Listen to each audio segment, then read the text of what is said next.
Hello guys, I'm Josh from the Faim, and we are at Download Fest, and you are watching the Student Music Network.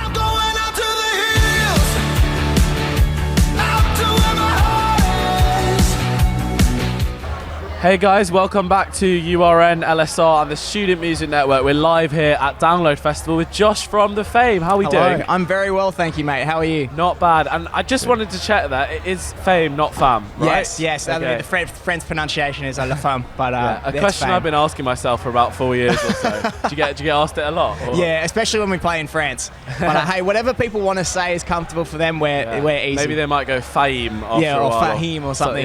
Something like that. Yeah. There's 100 ways you could say it, but exactly. No, it's great to have you guys here in the UK at Download. You're on a bit of a tour in the UK too at the minute. It's not just a festival, is it? Playing all sorts of places. London next week, I believe. Yeah, man, London on Wednesday next week, and we just played our first show in the UK, been touring Europe as well, so it's been really busy.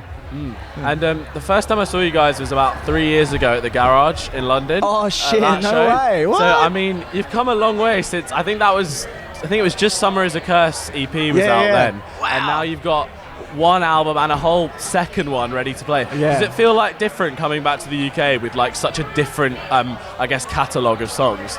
It does, man, but different in a good way. And I think also the catalogue of songs, but also being out of it for 2.5 years and everything that happened with the pandemic, being back, I feel like we just are so excited and so grateful to just be playing live music and be bringing new music as well. So it's awesome, man. And speaking of new music, Talk, is this a bit of a showcase of that stuff that's not quite out yet? Or is it your chance to really close off the last era?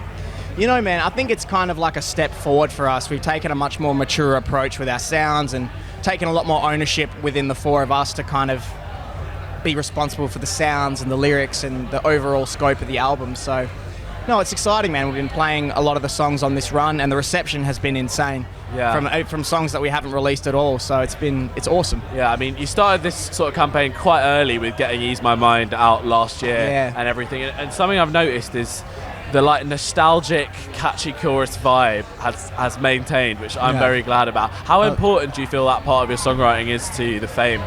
You know, it's a big part of it, but also I think with Talk and with songs moving forward, we're finding new ways to kind of express ourselves, because sometimes a catchy chorus doesn't have to necessarily be catchy. It can be anything, you know, and I think that's what we're finding out more and more through experimentation. It's really about the feeling of a song more than it is about the melodic structure or any of those things. So and even with old songs, does that feeling still resonate with you, some of them, and maybe others not so much? Or man, you still get I think an inherent feeling with songs, especially playing live. I especially just love playing live in general, so there's always that feeling. But you know, with songs from the past, it becomes more distant, but you can always kind of relive those moments again.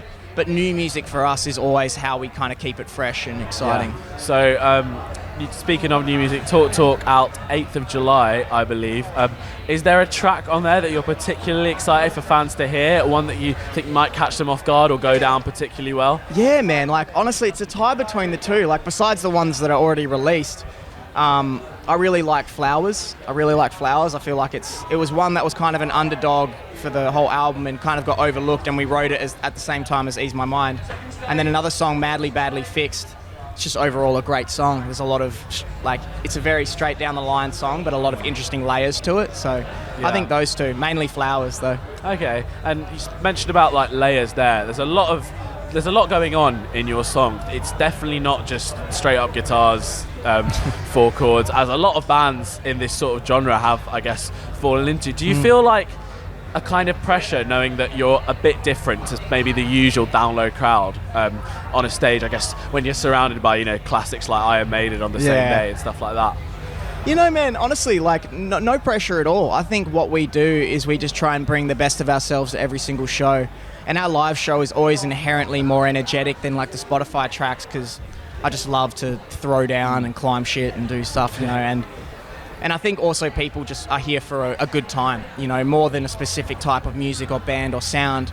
The best thing we want to do is just create a positive energy and have fun, and hopefully other people have fun. Yeah, no, totally. And I guess going forward with your songwriting, where do you see your experimentation sort of going next? Is there anything you're urging to do? Anything that's sort of naturally happening? Yeah, man, just things just to be a little left of center. I think there's much more room now in the music catalog in the world for things to be different, for things to be unique, and especially with like kids being able to write great songs in their bedrooms now with like all the technology advancing and, you know, just easy ways to write great music. I think there's so much room to do different stuff, and that's just kind of where I want to take it, you know, trying to just make things just a little more weirder, which I think could be fun.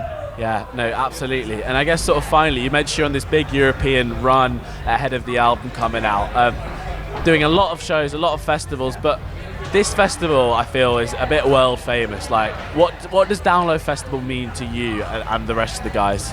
It means the world, man. Like, for us as Australians, like being from Perth, one of the most isolated capital cities in the world, watching YouTube videos as a kid of this festival and some of our favourite bands, it's truly an honour to be here.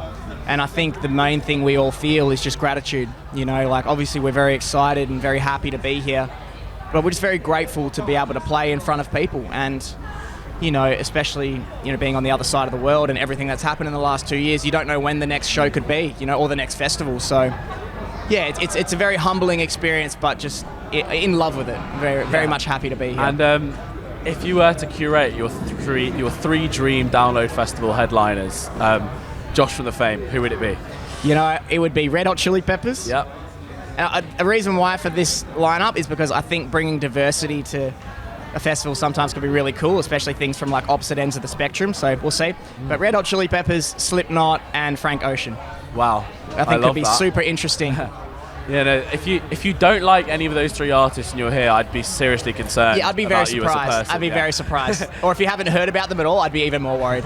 Maybe Download 2023, they'll invite you to book the bands. Hopefully, hey, we'll see. We'll see. But thanks so much for your time, Josh. Anytime, man. Talk is out on the 8th of July. Go buy it from your local record store, and good luck on the rest of your tour. Thanks, mate. Thank you for your time.